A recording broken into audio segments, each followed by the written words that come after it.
बच्चों आज हम ओजोन लेयर के बारे में पढ़ेंगे, ठीक है? Yes sir. इसके बारे में पढ़ेंगे। Ozone layer. बच्चों ओजोन लेयर ऑक्सीजन की लेयर होती है। ओजोन लेयर ऑक्सीजन O3 उसका फार्मूला होता है। ओजोन लेयर किसकी बनी होती है? ऑक्सीजन की बनी होती है। एटमॉस्फेयर के बहुत जब ऊपर जाएंगे ओजोन लेयर स्ट्राटोस्फेयर में पाई जाती है। कहाँ पाई जाती है? स्ट्राटोस्फेयर। ओजोन लेयर से पहले मैं आपको बताऊंगा कि सन क्या है और सन से कितने टाइप की रेडिएशन आती है। बच्चों सन तो आपको पता है, सन एक स्टार है। सन क्या है? स्टार। तो बच्चों सन से 3 टाइप ऑफ रेडिएशन आती हैं। 3 टाइप की रेडिएशन निकलती है सन से, ठीक है बच्चों? Yes sir. पहली बच्चों मतलब 3 टाइप की जो रेडिएशन है उसमें से फर्स्ट अगर हम लेंगे वो बच्चों होती है अल्ट्रा वायलेट रेडिएशन। कौन सी होती है? Ultraviolet. बच्चों दूसरी जो होती है वो होती है विजिबल रेडिएशन। कौन सी होती है? Visible radiation. और बच्चों तीसरी जो होती है इंफ्रारेड रेडिएशन। कौन सी होती है? Infrared radiation. इतना पता लग गया बच्चों? Yes sir. ओजोन लेयर से पहले इस बात को समझना क्यों जरूरी है मैं आपको बताता हूँ, ठीक है बच्चों? विजिबल रेडिएशन जो होती है वो आप देखते हो जो अभी बाहर आपको नजर आ रही है, ये होती है विजिबल रेडिएशन। कौन सी होती है? Visible radiation. विजिबल रेडिएशन बच्चों जो अब दिख रही है वो और हीट के पर्पस के लिए आती है, मतलब हीट देती है। इसी तरह बच्चों जो इंफ्रारेड रेडिएशन होती है, इंफ्रारेड रेडिएशन जो है वो अर्थ को हीट करती है। बच्चों अर्थ में हीट जो होती है बहुत जरूरी होती है और वो हीट इन सन रेडिएशन से मिलती है। जो भी सन रेडिएशन आती है वो अर्थ को हीट करती है, वो हीट बहुत जरूरी होती है। बाकी गैसेस की वजह से जो हीट होती है वो अच्छी नहीं होती है। तो इंफ्रारेड रेडिएशन हमें भी हीट मिलती है इससे और विजिबल रेडिएशन से भी। और इंफ्रारेड रेडिएशन ज्यादा अर्थ को हीट देते हैं। इनकी जो रेडिएशन होती है उससे अर्थ को हीट मिलती है, ठीक है? हमारी जो जमीन है उसको हीट मिलती है। इसमें बच्चों अल्ट्रावायलेट रेडिएशन जो होती है वो हमारे लिए बहुत ज्यादा हार्मफुल होती है। आजकल बच्चों आपने देखा होगा स्किन कैंसर बढ़ रहा है, तो अल्ट्रावायलेट रेडिएशन अगर डायरेक्ट आ गई तो उससे स्किन कैंसर बनता है और प्लांट्स के लिए भी अच्छी नहीं होती अल्ट्रावायलेट रेडिएशन डायरेक्ट आए। अल्ट्रावायलेट रेडिएशन हमारे लिए बहुत ही हार्मफुल है, ठीक है बच्चों? Yes sir. इस अल्ट्रावायलेट रेडिएशन को बच्चों रोकने के लिए एक ऑक्सीजन की लहर नेचुरली अम्ब्रेला, उसको नेचुरल अम्ब्रेला कहते हैं, वो बच्चों लहर बनी होती है, ठीक है? ऑक्सीजन की। किसकी? ऑक्सीजन।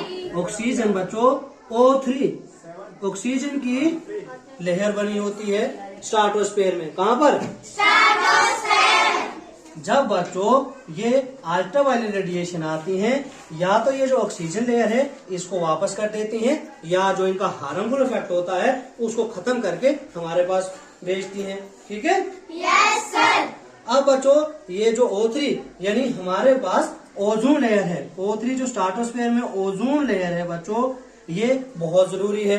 लेकिन ओजोन लेयर में डिप्लीशन हो रही है यानी आस्ते आस्ते टूट रही है। अब बच्चों देखो कि ये कैसे टूट रही है। अब देखो यहाँ से बहुत सारी फैक्ट्रियां, मतलब जो जितना भी इंडस्ट्रीज फैक्ट्री जो भी चीजें बनती है वो कहाँ से बनती है बच्चों? फैक्ट्रीज और इंडस्ट्रीज से बनती है। तो वहां से धुआं निकलता है, उस धुएं में या जो गाड़ियां चलती हैं बच्चों उनसे भी धुआं निकलता है, बहुत ज्यादा धुआं निकलता है, बहुत ज्यादा स्मोक निकलता है। या जो घर में लकड़ी जलाई जाती है उससे भी बहुत ज्यादा स्मोक निकलता है। तो बच्चों वो जो स्मोक होता है जो फैक्ट्रीज इंडस्ट्रीज वगैरह से निकलता है उसमें बहुत ज्यादा हार्मफुल गैसेस होती हैं, जैसे कार्बन डाइऑक्साइड आ गया, जैसे कार्बन मोनोडाइऑक्साइड हो गया, जैसे क्लोरोफ्लोरोकार्बन हो गया। ये जहरीली गैसें निकलती हैं, ठीक है बच्चों? Yes sir.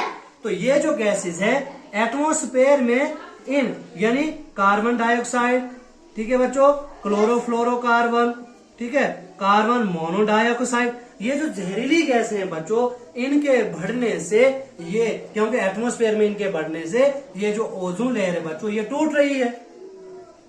इसको कहते हैं ओजोन डिप्लीशन। उसको क्या कहते हैं? Ozone depletion. बच्चों 1981 में अंटार्कटिका एक कंट्री है, वहां पर पहले पता लगाया गया था कि वो डिप्लीशन हो रही है। अब हर कंट्री में इसकी डिप्लीशन यानी टूट रही है। क्यों टूट रही है बच्चों? क्योंकि ये जो हार्मफुल गैसेज है जैसे carbon dioxide, carbon monodioxide, chlorofluorocarbon, इनके बढ़ने की वजह से ओजोन लेयर टूट रही है। और ओजोन लेयर के टूटने को बच्चों क्या कहते हैं? Ozone depletion. क्या कहते हैं?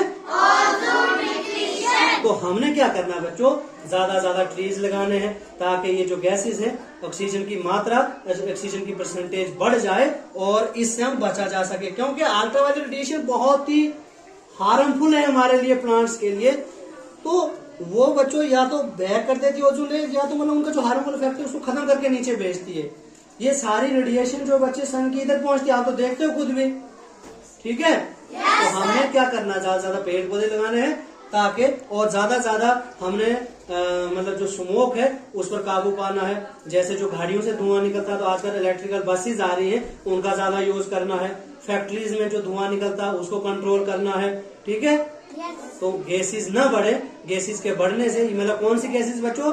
जो हार्मफुल है जैसे carbon dioxide, chlorofluorocarbon, carbon monodioxide, ये तो बहुत ज्यादा जहरीली गैस है, हार्मफुल गैसेस है। इनकी वजह से ओजोन में डिप्लीशन हो रही है, यानी ओजोन लेयर जो है वो टूट रही है। तो हमने क्या करना है, इन गैसेस को, जो हार्मफुल गैसेस है उनको कंट्रोल करना है।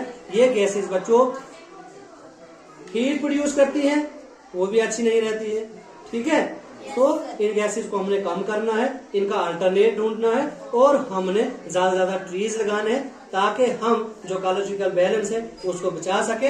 और ये जो नेचुरल अम्ब्रेला है जो ऑक्सीजन का बना हुआ है O3, तो उसको भी बचाया जा सके। तो बच्चों आपको पता लगा ओजोन लेयर क्या है? Yes sir. ये एक ऑक्सीजन की लेयर है, स्ट्रेटोस्फीयर में है। और मैंने आपको बताया बच्चों के ultraviolet radiation, visible radiation, infrared radiation, क्योंकि ये इसके रिलेटेड था। और फिर मैंने आपको बताया कि अल्ट्रावायलेट रेडिएशन जो है वो किस तरह से हमारे लिए हार्मफुल है, और एक नेचुरल अम्ब्रेला है ओजोन लेयर जो हम बच सकते हैं इससे। तो बच्चों ये कल के लिए आपने करना है, कल हम इसके आगे चलेंगे, ठीक है बच्चों? Yes sir.